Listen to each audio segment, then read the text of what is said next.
Hello. This crazy thing I'm always wearing is my sling to put the baba in. It's the baba pouch. Okay, so after a great episode, it's so weird filming yourself. I'm like, I need to be this big YouTuber star. I'm like copying all the other YouTubers I've ever seen. I'm like, hi. So, okay, I just need to be normal.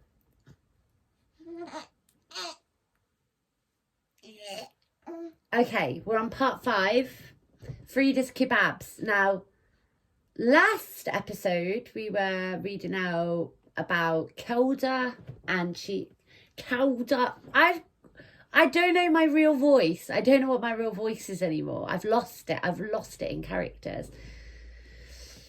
So, let's try it. Let's try and be me. So,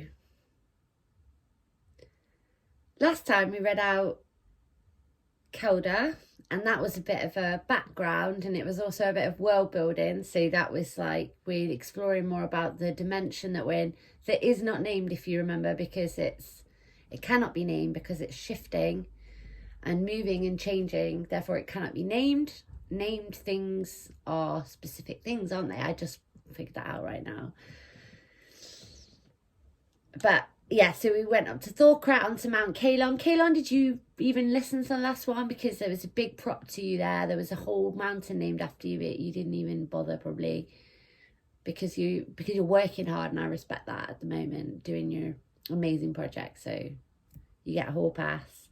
So, but prior to that, we'd met Roscoe. Ishka had got the cloak, which we now found out how that was made. Is that going to be significant? Is that cloak really significant or not? It remains to be seen for me and for you. And so, yeah, Benu and Rune, the other two characters. Hope you're not getting lost in this narrative, because I think it's hard for me to keep up with, you know, because it's being read aloud like a first draft, and there's all this chat. So, you know, it's not like, here's the linear story time, where you're just gonna flow from moment to moment. I don't even think this is gonna be linear, because what's happening is I'm reading this aloud and I'm re-engaging, because a lot of this was written last year, and then I've got work that I wrote a couple of years ago, and that was actually the next part that I'm yet to write. So I need to fill in. I've been waiting for 2 years, nearly a year and a half, to fill in a part. No, it's not been that long, not even a year. Yeah, only a year, because I was reading Earthsea last winter. No, the winter before, so it's been about a year anyway. So I just need to fill in the gap, and I wasn't able to fill in that gap for a year. I decided to, because they're going to Roma more. Oh, are they? Have I told you that? Okay, well, spoiler. They're going to go to Roma more in this part, or attempt to. So this beginning is then going to join up with writing that I wrote before then, and so the style's going to be very different. So I might need to go through that and edit it. But it took me a year to be able to get to this point where I'm going to join the two. And of course, I was waiting for that boat, wasn't I? The diorama, everything, you know. So the baby, I had to have the baby as well, so settle that down. So takes 4 minutes. Okay, so yeah, previous episode 3, they've met Roscoe, got the cloak. Ishka got the cloak. They were drawn to the fir trees, weren't they? They were in grey grass, drawn to the fir trees. It was a crisp autumn night. They were like, yikes, let's just get out there. We're magical. We're the Northern Star. We're better than everyone else in grey grass. Look at us. We're stars. We're the last hope, the last lighthouse on a cursed coastline. And they're off. Remember the kebab house? That's what this is about. Frida's Kebabs. Part 5, Frida's Kebabs. Benu and Rune took my getting the gift from Roscoe better than expected. We shared everything anyway. The cloak would be the prize of the attic. We set off directly to the firs. Come in, come in. The last chicken is melting off the spit, called Frida from the door. We can't. We don't have time. We have to go back and look around, Frida. Banu scrambled at her. Well, hang on. I didn't know I was doing dialogue. Wasn't prepared for this. Okay, Frida's Kebabs. Banu and Ruin, I suppose they could be Banoon if they were one person. Banu and Ruin took my getting the gift from Roscoe better than expected. We shared everything anyway. The cloak would be the prize of the attic. We set off directly to the furs. Come in, come in. The last chicken is melting off the spits, called Frida from the door. We can't. We don't have time. We have to go out back and look around, Frida. Banu scrambled at her. Oh, really? What's out there? We don't know, Frida, but we're running late, Banu said back. You're running late for dinner. The last chicken is melting off the spits. No, that's not it, Frida, I said. We all had stopped now and were facing her. It's something else, something like magic. You will make poor conductors on empty stomachs. You three didn't eat for at least 2 days. What do any of you know about magic? We ate some Turkish cakes and some beans with good butter, Banu said. When was that? We hadn't eaten for at least 2 days, but all of the wrappers and dishes piled up in the tub made us think we had food on the go constantly. Roscoe has magic, I said, walking towards the door with the others. Roscoe. Okay, so what is his magic? He has the qualities of a spider and shadows play around him, Banu said. Ruin, what is Roscoe's magic? Frida asked. Nightmares, said Rune. Rune didn't know what she had said or why, just looking for something to say. But Roscoe was, in a way, a thing of nightmares. Frida smiled, saying, Roscoe is a nightmare. He promised me that coke 5 times drunk on Lemato. How did you get it, Iska? We took seats at the benches. Frida had 2 long tables with benches. He gave it to me just now. Ah, tonight the magic really is with you then, said Frida, as she rolled out a round of fresh, flat white dough and laid it in a sizzling pan. Frida cooked in the open at the back behind a table. Frida only needed a tiny space for what she did. She had a camping stove with 2 rings sat on top of the table and a couple of chopping boards beside it and a bin beneath it. There was a skinny shelving unit on the back, which was full of the woven baskets she served everything in, and plenty of kitchen roll to line the baskets with and leave out on the table for everyone to wipe their hands with because Frida didn't give cutlery.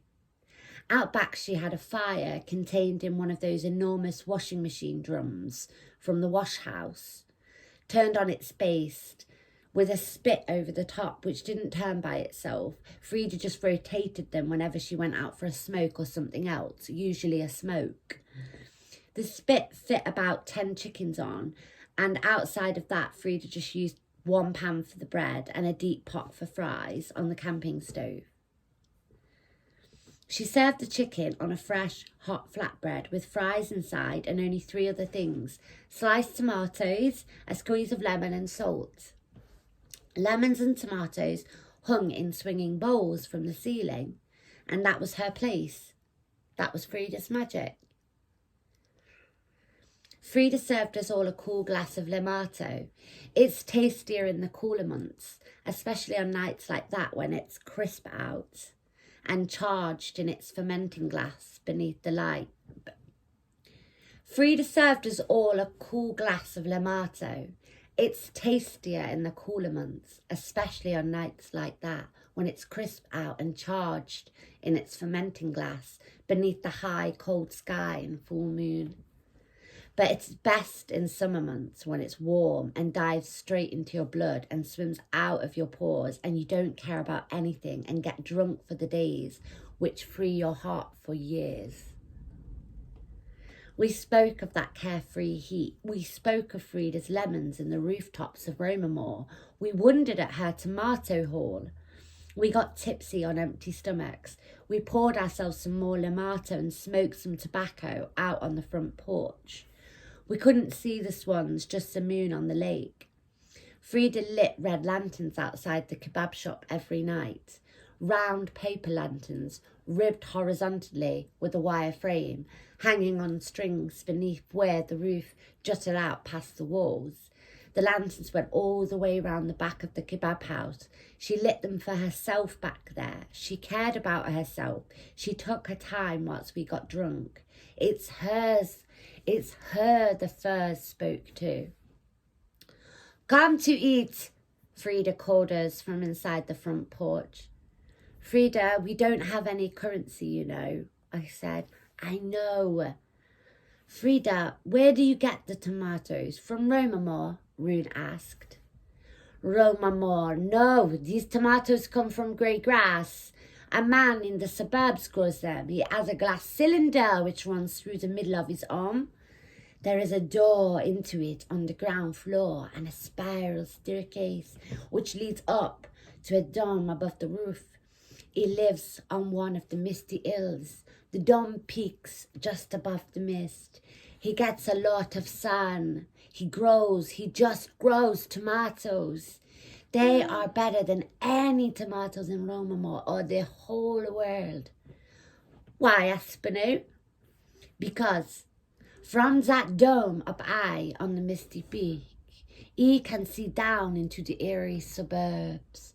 He sees the waste and the pain and the confusion. That is his view as he grows tomatoes.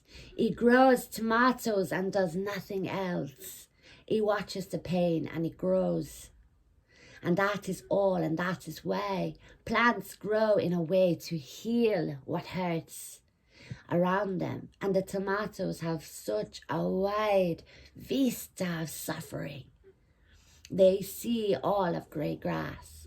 They are touched daily by his eyes and his heart that makes them powerful healers. They have an incredible perspective. And he who grows them and touches them and cares for them, despite everything, he is in a trance. He lives in service to them. And then they arrive here to be fed to people. But the people who need them most do not eat here. And they won't take my food, even if I try to give it to them. Because when you offer someone a remedy, their sickness begins to move immediately to the surface to be ridden out. And that at first can feel terrible, like poison, possession, oblivion, death.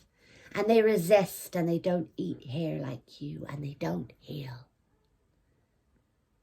Who is it that grows them? One of us asked. That is my father, Steph. He taught me to do nothing. Sorry, I don't know what accent I'm doing here. I think a lot. That is my father, Steph. He taught me to do one thing and do one thing well. Shall we go to Romamore? I said. Yes, said Rune. Let's get the tram over the water. But we don't know where that one goes, said Banu. Who doesn't know? You can know. You can know many things. The trams are dice rolling over the ocean, said Frida. We don't have any currency, said Banu. Nobody has any currency here anymore, Banu, said Frida. In Romamore they play dice for money. Let's go tonight, in the dark, away, over the water, to the lemons, I said. What about Richard? Said Banu.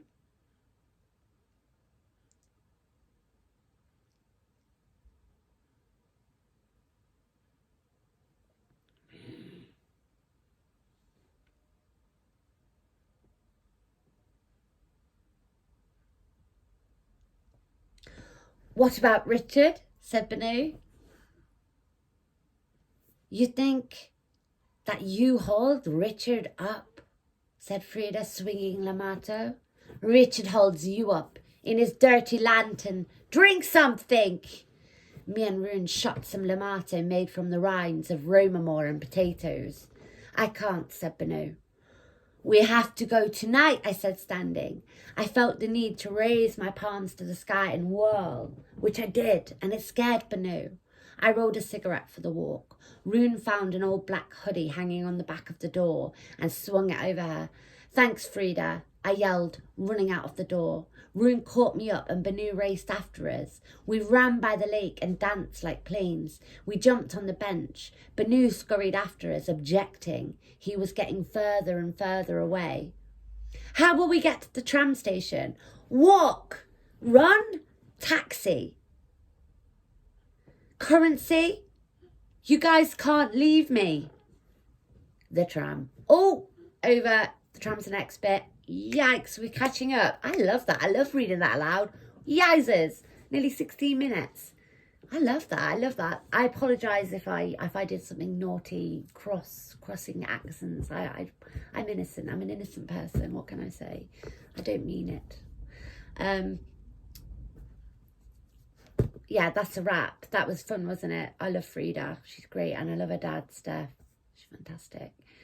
Anyway, I hope you enjoyed that. I did.